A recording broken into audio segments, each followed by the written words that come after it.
Refugee by Gratz. Joseph. Somewhere on the Atlantic Ocean, 1939. 10 days from home. Joseph followed a small group of kids through the raised doorway onto the bridge of the St. Louis. The bridge was a narrow curving room that stretched from one side of the ship to another. Bright sunlight streamed in through the 2,000 windows, offering a panoramic view of the vast blue-green Atlantic and wispy white clouds. Throughout the wood-decked room were metal benches with maps and rulers on them, and the walls were dotted with mysterious cogs and meters made of shining brass. There were a number of crewmen on the bridge, some of them wearing blue and white sailor uniforms like the stewards, and 3 more in brass-buttoned blue jackets with gold bands at the scuff, and blue officers' caps with gold trim. One of the regular sailors stood at the spoked steering wheel, the size of a truck tire with handles sticking out all around it. It looked like a steering wheels Joseph had seen in paintings of pirate ships, but this one was metal and connected to a big rectangular pedestal.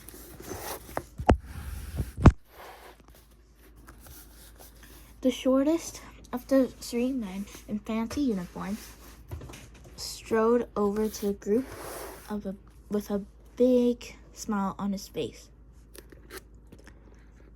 Joseph recognized him from the Chabot service.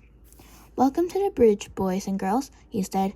"I'm Captain Shorter." The captain shook each of their hands, even though none of them was older than 13. One of the parents on board the ship had arranged for a tour of the bridge and engine room for any children who wanted to attend, and 8 of them had signed up. Refugee and Evelyn hadn't been interested, but Renetta was there along with a few older kids. Captain Schroeder introduced them to his first officer and other crew on the bridge, and showed them what some of the cogs and dials meant. Joseph listened eagerly. "This is the engine control for the St. Louis," Captain Schroeder explained. "When we want to change speed, we grip these handles, slide them all the way forward, and then pull them back to the new setting." He smiled. "I'm not going to change the speed now, because we've got the engines set right where we want them." Joseph noticed both handles were set to a head full. "Are we going full speed because we're racing 2 other ships to Cuba?" Joseph asked. The captain looked surprised and then a little angry. "Where did you hear that we were racing other ships to Cuba?" he asked Joseph. "2 stewards were talking about it the other day," Joseph said, feeling a little nervous. "They said if we don't make it there fast, they might not let us in." The captain pursed his lips and glanced meaningfully at his first officer, who looked concerned. The captain turned on his smile again.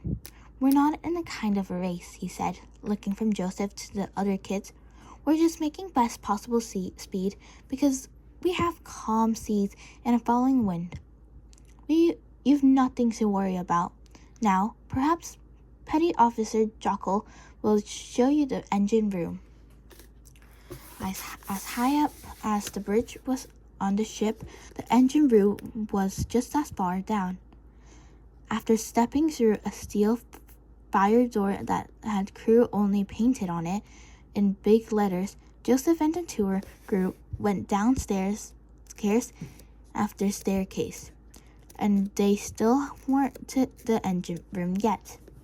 Below decks was very different from what Joseph had used to above decks, where everything on A, B, and C decks was airy and comfortable. There were no portholes here, no spacious cabins. The air was damped and smelled like cigarettes and cabbage and sweat. Peeking into the rooms, Joseph could see that the crew quarters below decks had 2 beds to a room and barely enough space to turn around. The hallways were narrow and the ceilings were low. Petty Officer Jockle had to duck as they went through doorways. Joseph had never been afraid of tight spaces before, but the close living conditions made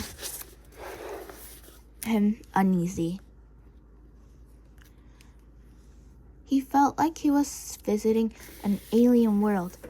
The 7 other kids must have felt the same way, because they were all silent, even Renetta. From down the hall came the sound of men singing, and Petty Officer Jockle slowed.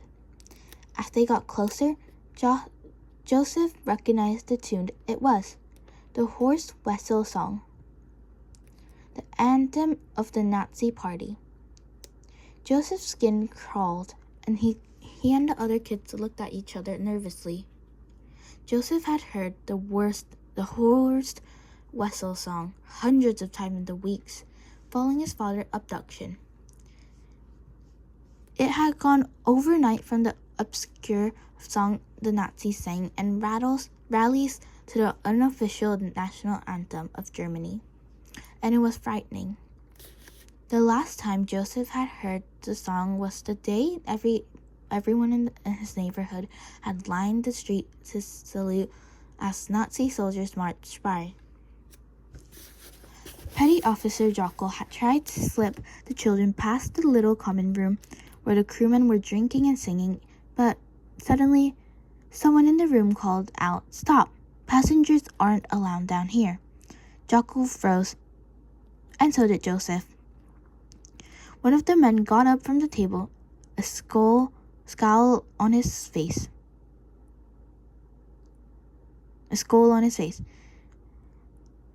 He was the thickest man with a bulbous nose, bulldog cheeks, and dark, heavy eyebrows.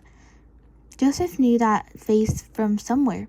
Had he been their steward at dinner? Set up their beds on one night? No, Joseph remembered. This was the man he had seen in the balcony the morning of Salbo's service. The man who had been angry that the portrait of Hitler had been taken down and removed. The man staggered a little, bumping into things as he tried to move through the tight little room. Joseph had seen drunk people leaving pubs in Berlin the same way.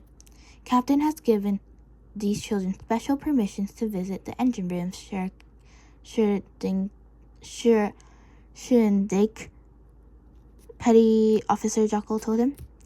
The captain, Schöndig, said, his voice dripping with disapproval. Even from where Joseph stood, he could smell the alcohol on his breath. Yes, Jockle said, straightening the captain. On the wall of the common room, Joseph saw a bulletin board with Nazi slogans and headlines from the rapidly anti-Jewish newspaper.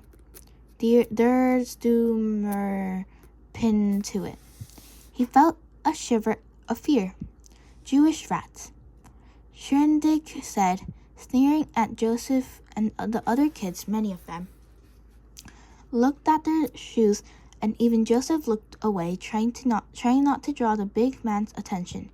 Joseph clenched his fists, and his ears burned hot with frustration and embarrassment at his helplessness.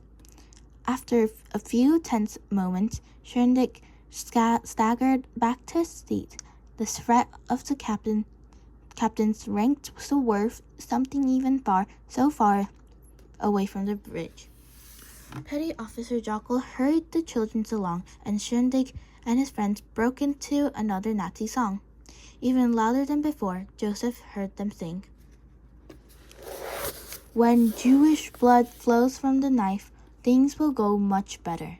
Before Jockle ushered them down another flight of stairs, Joseph's legs felt weak, and he clung to the railings.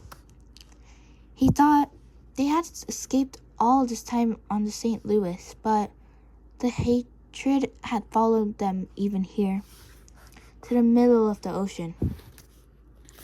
With its huge diesel engines and generators and dials and pumps and switches, the engine room should have been fascinating. But Joseph had a hard time getting excited about it. None of the other children were excited either. Not after what happened with Shindig.